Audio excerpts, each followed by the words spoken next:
Hi hello good morning सर्वांना. कसे आहात तुम्ही? मस्त ना. तर मी पल्लवी तुमचं स्वागत करते माझ्या यूट्यूब चॅनलमध्ये, ज्याचं नाव आहे पल्लवी महेश यूट्यूब चॅनल. तर चला व्हिडिओ पूर्ण बघा आणि जर आवडला असेल तर लाईक करा, शेअर करा, सबस्क्राईब करा आणि कमेंट करायला विसरू नका. तर चला व्हिडिओची स्टार्ट करूया.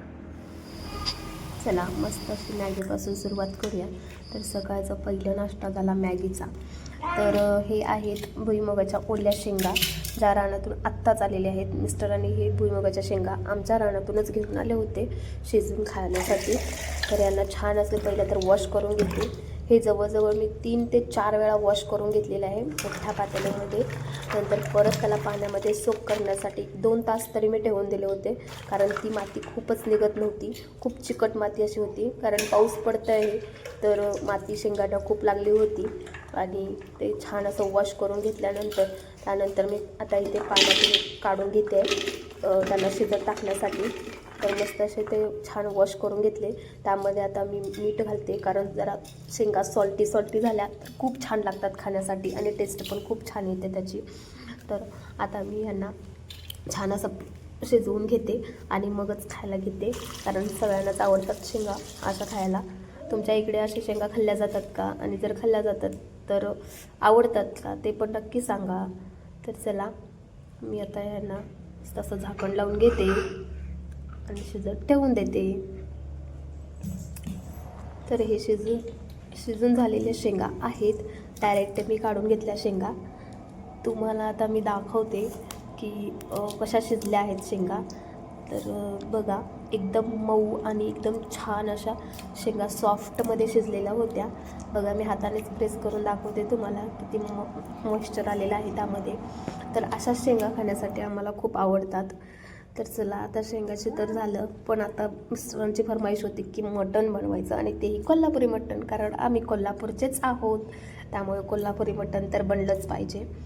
तर हे तीळ, जिरं आणि लवंग, दालचिनी वगैरे थोडं प्रमाणात घेतलेलं होतं सौदा.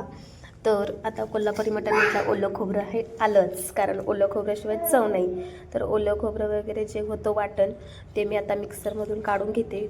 इथे मी कोथिंबीर, नारळाचे छोटे छोटे काप, लसूण, थोडंसं 1 इंच आलं आणि ॲक्च्युली फ्राय केलेला कांदा असे मिक्स करून वाटण काढून घेतलेलं आहे.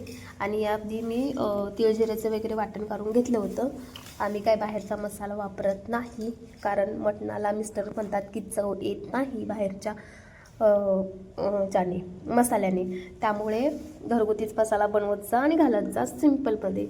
तर चला आता मटण म्हटल्यानंतर भाकरी कारण मटण आणि भाकरीच चवीला लागते. चपाती वगैरे काय आवडत नाहीत, आणि फारसं कुणाला आवडतच नाहीत. जे महाराष्ट्रातले लोक आहेत त्यांना माहीत आहे मटण आणि भाकरी किती छान लागतं. तर आता ही कोल्हापूरचे लोक कसे असतात ना, त्यांना सुक्कं आणि पातळ असं 2 लागतं. म्हणजे मटणाचीच भाजी आणि मटणाचीच आमटी अशी लागते. तर आमच्या इकडं आम्ही त्याला बोलतो सुक्कं पातळ बनवू. तर इथं सुक्कं पातळसाठीच तयारी चालू होती माझी. तर यामध्ये मी चटणी जास्त घातली आहे. तो ॲक्च्युली घरगुती मसाला आहे आमचा. चटणी काढलं, जे महाराष्ट्रातले लोक आहेत त्यांना माहीत आहे की महाराष्ट्रात घरगुतीच मसाला काढला जातो आणि स्वयंपाकात जास्तीत जास्त 90% तर तेच वापरलं जातं, इतर कुठलाही वापरला जात नाही. तर ते आधी मी घालून घेतलं, ते आता वाटण घातलं. आता तुम्ही म्हणत असाल की खूप सौदा होतं आहे. ॲक्च्युली ते पातळ, ही बघा, ही पातळ ग्रेव्ही आहे जी अजून उकळती आहे.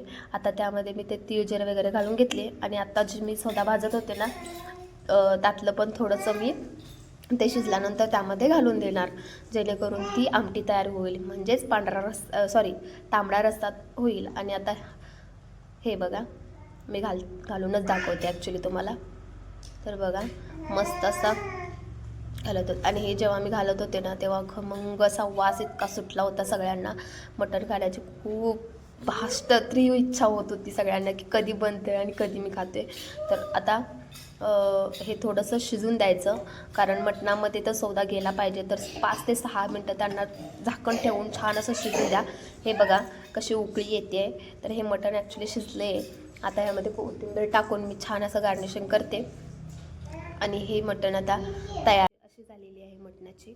तर मी तर आता मटण खात नाही, त्यामुळे माझ्यासाठी मी ते अंडी 2 घेतल्या होत्या, त्याची पोळी वगैरे बनवली मी, कारण मटण खात नाही आणि घरात आता नॉनव्हेज बनते, तर मम्मी तरी कशाला आता व्हेजमध्येच प्युअर जाऊ, तर मी अंडी खाते. त्यामुळे अंड्याची पोळी मी माझ्यासाठी बनवून घेतली भाकरीसोबत, मलाही ती खूप छान वाटते. तर असा होता आजचा आमचा मेनू. तर तुम्हाला कसं वाटलं पाहायला आणि तुम्हाला कसं वाटतात माझे व्हिडिओ ते नक्की कमेंट करून सांगा. आणि व्हिडिओ आवडल्यास लाईक करा, शेअर करा आणि खूप खूप प्रेम द्या माझ्या या यूट्यूब चॅनलला, ज्याचं नाव आहे Pallavi Mahesh YouTube channel. Bye bye.